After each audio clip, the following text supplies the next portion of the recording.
Good morning everybody, welcome to the Farm Dream. We are on the allotment and we've got a big year ahead of us. For those of you that have been following the channel for a while now, you know that this is our first year having the allotment. This also means that we need to plan out the entire space, and I've been trying to use different techniques and methods to arrange it, and I'm going to share with you what I've learned along the way.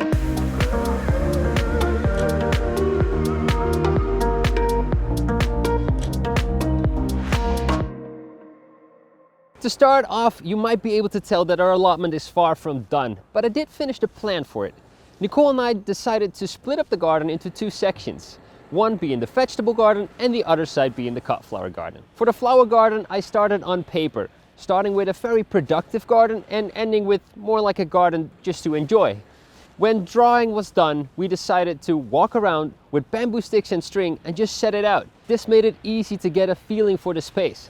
The garden feels really organic, but still has lots of space for cut flowers.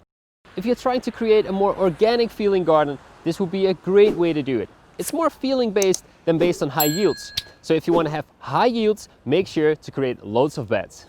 The cut flower part of the garden is now almost done.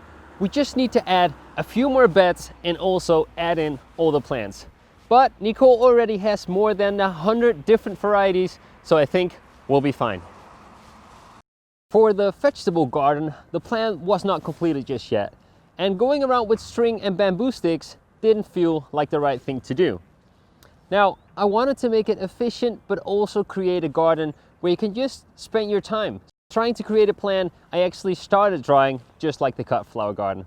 This is a great way to get a general idea for the possibilities without spending too much time on it. After drawing, I went and tried to get it into Excel and recreate the drawing. Personally, I don't think you should do this. It's a lot of work, it's a lot of hard work, and it's hard to use. Looking around online for a tool, I came across the Grow Fetch YouTube channel, and with that channel, also the Grow Fetch Garden Planner.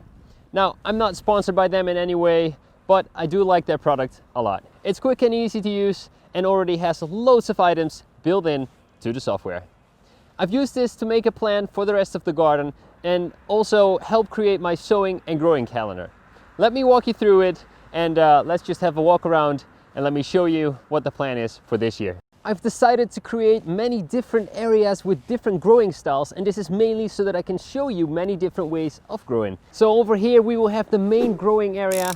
We have lots of raised beds here, and we'll have a total growing space of around 200 square meters. And this area will be filled with loads of vegetable beds, and this way we can grow many different things and also grow a lot of it. Here on the border in between the vegetable garden and the flower garden, we're going to have a trellis system, and it's designed in a way that we can keep the people that visit the cut flower garden in the cut flower garden, and that we can have the vegetable garden for ourselves, because we don't want people to start picking out carrots as well next to flowers.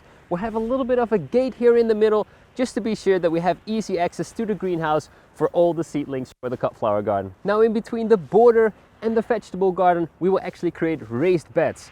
Not too many, but a few to help the people out that are beginner gardeners. Small scale gardening is where I started out, and I think it's great fun to do a series about it and have you guys grow along with me.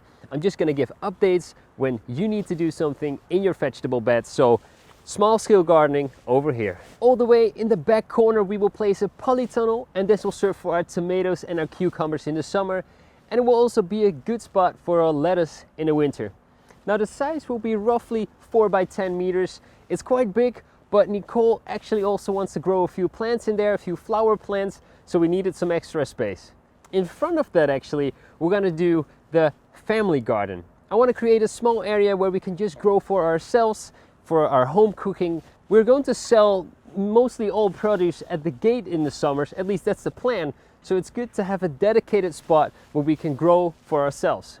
This garden will be roughly 5 by 5 meters, and I'll try to separate it with some fencing. And the last main area of the garden will be right here, where we will have our composting facility. The idea is to have 4 or 5 bays of 1.5 by 1.5 meters, and we're gonna try and build this with pallets, so recycle a little bit, and build a roof structure above it, because we have a lot of rain in the Netherlands. Now, also because we have the roof structure, we were able to, well, dry our garlic, our onions, and also our cut flowers. So that will be right over here. We still have some place left on the allotment to fill up, so if there's anything that you guys can suggest from personal experience, or something that we should build because you would like to see more videos about it in the future, let me know in the comments. Now, because the total growing space of the allotment is roughly 1,000 square meters or 1/4 of an acre, it's hard to keep track of what goes where and when. This is also where the Grow Veg garden planner I've talked about earlier helps out a lot. When adding vegetables, the software calculates how many will fit and when you should sow them. So you will have a timetable and you will also know how many you need to start. If you don't want to use the garden planner, another great way would be a monthly plan for your garden. Richard from Used Nursery has a great video about how you can make this plan. I'll leave a link to it in the description. It's mainly about drawing out your garden beds and filling it up month by month and adding notes for everything that needs to happen in that month. To help you out with the sowing dates, I've actually put my garden calendar on my website. So if you want to follow it and grow along with me, I'll continue to update the calendar when needed. It's not completed just yet, but everything from sowing, transplanting and harvesting will be in it. I've also created a video when to start seeds indoors, and I'm explaining in it how you can create your own sowing calendar for this year.